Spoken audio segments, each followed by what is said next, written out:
Vitrigor Invisia! Hey, you can do this.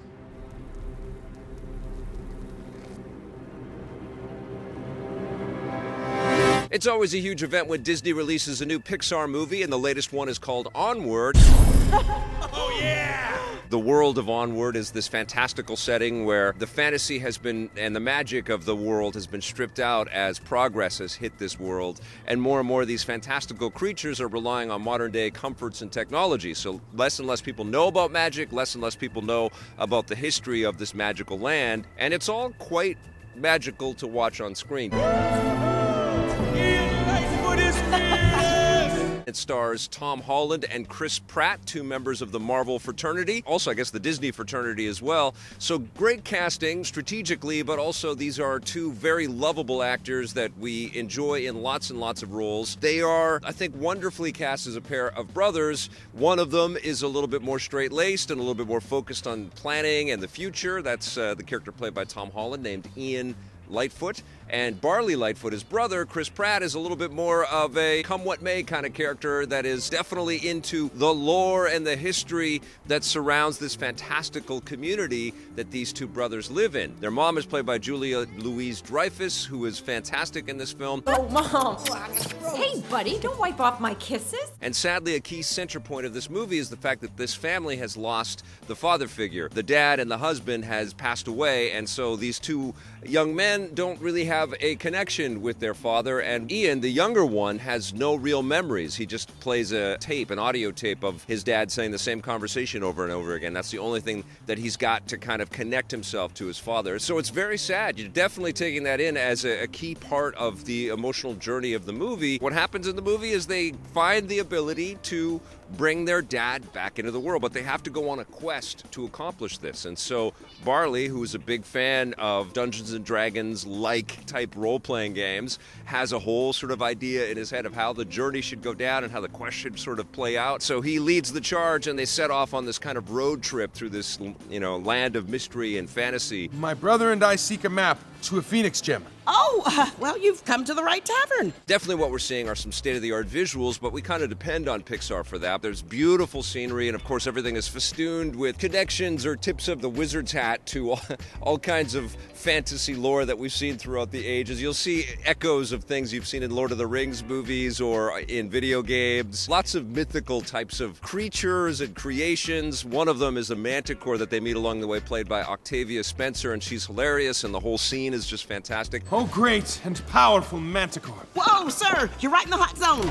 I do have to say that there's a little bit of a disconnect for me to the lore of this movie because I've been around fantasy lore for my whole career, whether it's Lord of the Rings or, Dungeons and Dragons type games that I play, video games. I don't really play the tabletop stuff, but it's been ever present in my life as it is for many of the people that are probably going to watch this. So it's kind of weird to see all of these tropes and all of these, RPG kind of elements that aren't like the licensed stuff. It's almost got a bit of a Wreck-It Ralph quality in that way, although Wreck-It Ralph definitely did include a lot of licensed stuff. A lot of their main through point, their main story point was all sort of made up video game stuff. There was that same kind of an allusion to the familiar, but it's not quite the branded familiar. And that's a weird idiosyncrasy just based on what I've been doing for my life and my career. I think a lot of regular people that aren't obsessive about fantasy stuff and don't know all of these details and maybe don't play RPGs and aren't in that world all the time will just look at this stuff as a cute homage to all of these different kinds of stories that we've been playing and seeing and watching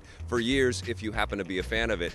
And it doesn't really take away the value of the experience, but you're constantly, and in my head at least, I was definitely comparing it to imagery and scenarios that I've seen in other stories.